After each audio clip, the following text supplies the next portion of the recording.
अस्सलाम वालेकुम, आप देख रहे हैं होराइजन न्यूज HD। एक ब्रेकिंग न्यूज से आगाह करते हैं। पंजाब पुलिस में बड़े पैमाने पर अखाड़ पिछाड़। Additional IG trainer core Shahrukh को एडिशनल IG इलियट फोर्स लगा दिया गया।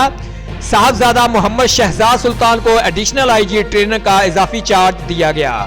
DIG इन्वेस्टिगेशन मॉनिटरिंग शारिक कमाल सिद्दीकी को OSD बना दिया गया।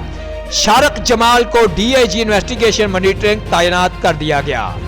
मिर्जा फरहान बेग को RPO शेखुपुरा तैनात कर दिया गया। मुनीर मसूद मार्थ को DIG एस्टेब्लिशमेंट तैनात कर दिया गया। डॉक्टर मुनीर मसूद को RPO साहिवाल तैनात कर दिया गया।